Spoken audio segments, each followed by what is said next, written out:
Ahora vamos en el resumen al punto C, que dice que la Biblia es divina y humana. Es una unión del punto A y el punto B. Debemos mantener juntas la autoridad divina y humana de la Escritura e insistir en cada una sin contradecir jamás a la otra. Y no siempre es fácil hacerlo, mantener el equilibrio. Pero por otro lado, la Biblia es la palabra de Dios porque Dios habló a través de los autores humanos para determinar lo que Él quería decir, pero no para violar, ni mucho menos suprimir la personalidad de los autores humanos. Por otro lado, la Biblia es la palabra de hombres. Los hombres hablaron de parte de Dios, de manera que podían utilizar sus facultades humanas libremente, pero no podían distorsionar el mensaje divino que se daba a través de ellos. Entonces Dios habló su palabra a través de las palabras de ellos, de modo que las palabras de ellos eran simultáneamente las palabras de Dios, y como resultado lo que ellos dijeron es lo que Dios dijo. No podemos decir que una combinación así sea algo imposible. Varios escritores, tanto antiguos como modernos, tanto católicos como protestantes, han sacado una analogía entre la autoría divina y humana de la Escritura y la naturaleza divina y humana de Cristo. Claro está que ninguna analogía es perfecta. Y en este caso la imperfección es evidente porque la Biblia no tiene una deidad intrínseca como Cristo sí la tiene. Sin embargo, siempre me ha parecido una analogía útil porque tanto en Cristo por un lado como en la Escritura por el otro hay una combinación de lo divino y de lo humano que hay que afirmar estas dos naturalezas sin negar la otra e intentar perseverar en cada una sin sacrificar a la otra. Por lo tanto, Jesús es Dios y Jesús es hombre. No podemos afirmar su deidad de manera que neguemos su humanidad, ni podemos afirmar su humanidad de tal manera que neguemos su deidad.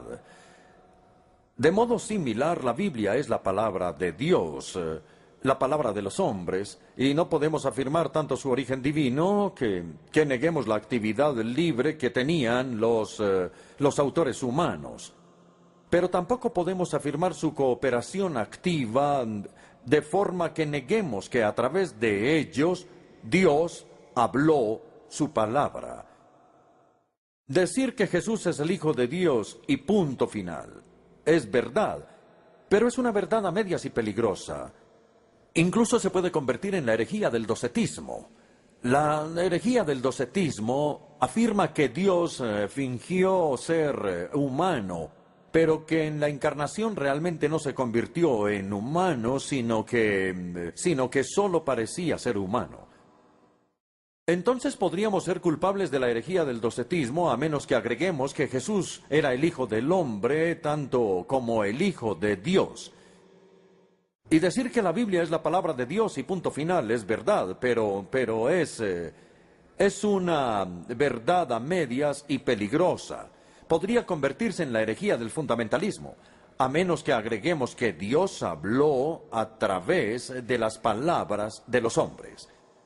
Entonces los cristianos no conciben la Biblia como los musulmanes conciben el Corán.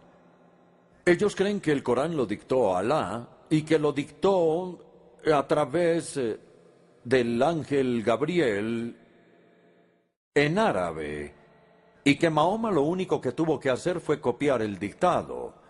Nosotros no creemos que la Biblia sea así, y tampoco concebimos la Biblia como los mormones conciben el libro del Mormón, inscrito en palabras de oro y descubierto completo y listo por Joseph Smith.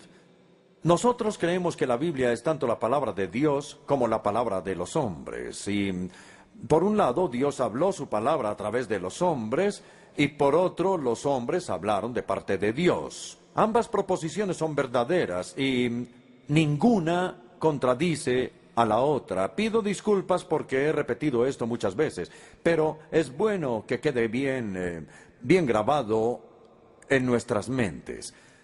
Todo esto es la primera parte de nuestro estudio de hoy sobre la doble autoría de la Escritura, pero ahora vamos a terminar el resto del tiempo hablando del doble enfoque hacia la Escritura.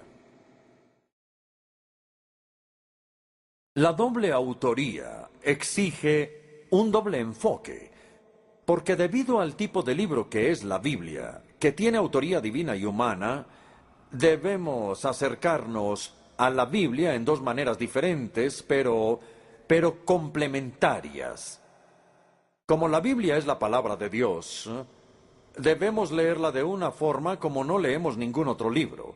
La leemos de rodillas, con una disposición humilde, reverente, en oración y sometida.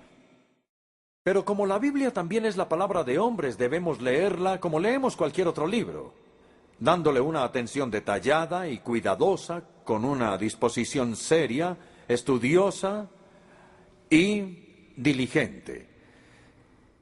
Quiero profundizar en estos dos aspectos en el orden contrario, porque el segundo enfoque es el que nosotros como evangélicos tendemos a descuidar.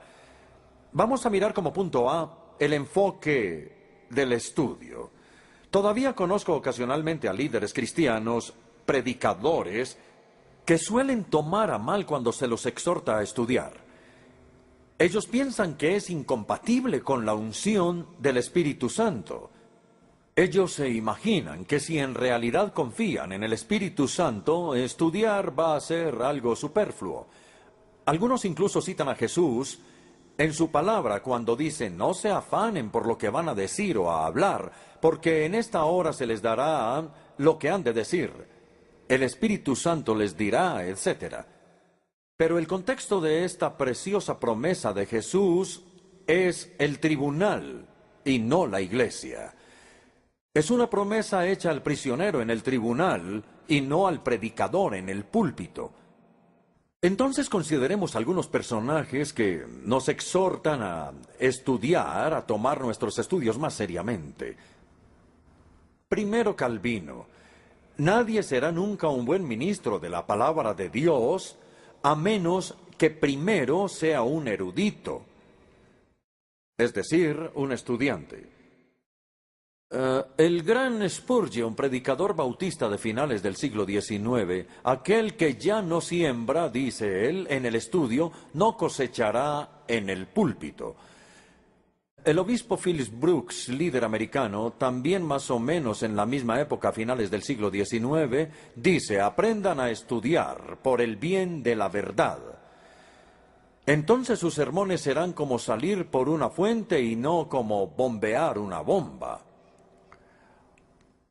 Martin Lloyd-Jones, quien fue mayormente conocido en la década del 50 y del 60 en Londres, dice: siempre encontrarán que los hombres a quienes Dios ha usado notablemente han sido aquellos que han estudiado más, aquellos que han conocido la Escritura mejor y que le han dado tiempo a la preparación.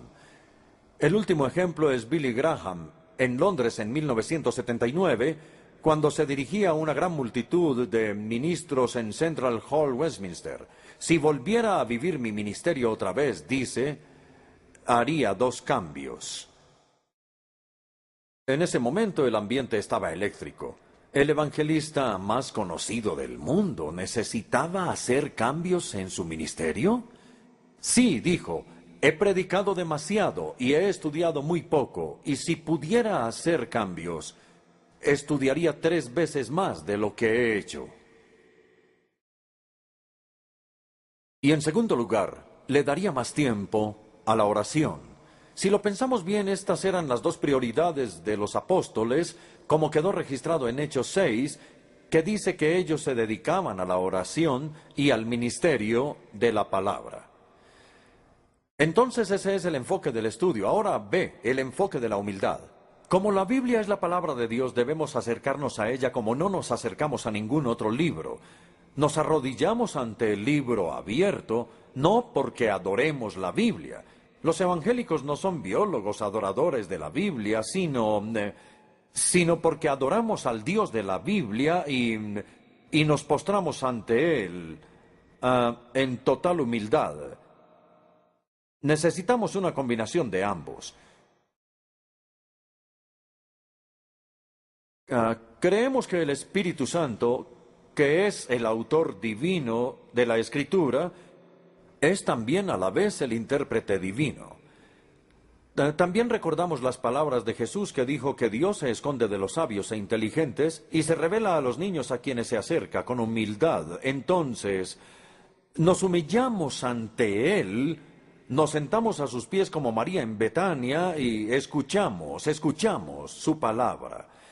Le pedimos al Espíritu Santo que ilumine nuestra mente, que está oscurecida, para romper los prejuicios y las defensas culturales. No solo aplicamos nuestras mentes en forma exclusiva al estudio del texto, sino que oramos por la luz y por el entendimiento. Eso me lleva a la conclusión de esta noche. Estos son los enfoques complementarios sobre la Escritura.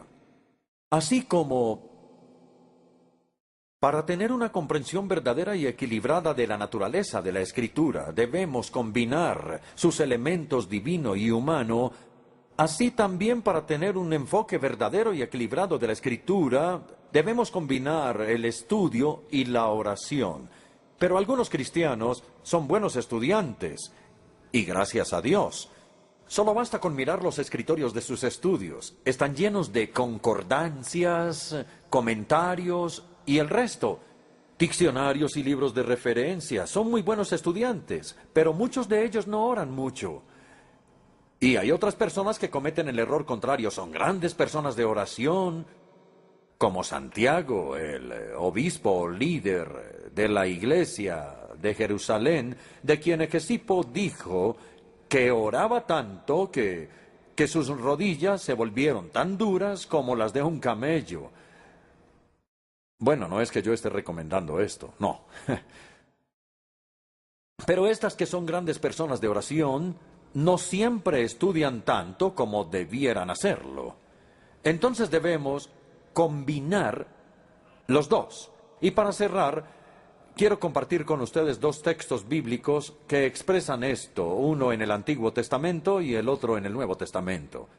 El ejemplo del Antiguo Testamento está en el libro de Daniel, capítulo 10, versículo 12, cuando dice, un mensajero celestial le dice, Daniel, no tengas miedo, tu petición fue escuchada desde el primer día en que te propusiste ganar entendimiento y humillarte ante tu Dios. Eso fue lo que le dijo. ¿Sí ven la combinación? Proponerse ganar entendimiento y humillarse ante Dios. El ejemplo del Nuevo Testamento equivalente al pasaje de Daniel es 2 Timoteo 2, versículo 7, donde el apóstol le dice a Timoteo, reflexiona en lo que te digo, medita, piensa muy bien en ello y verás que el Señor te dará una mayor comprensión de todo esto. Entonces Él nos da la comprensión, pero nosotros tenemos que estudiar. De manera que el estudio y la oración van juntos, que la humildad y la diligencia y lo que Dios ha unido no lo separe nadie.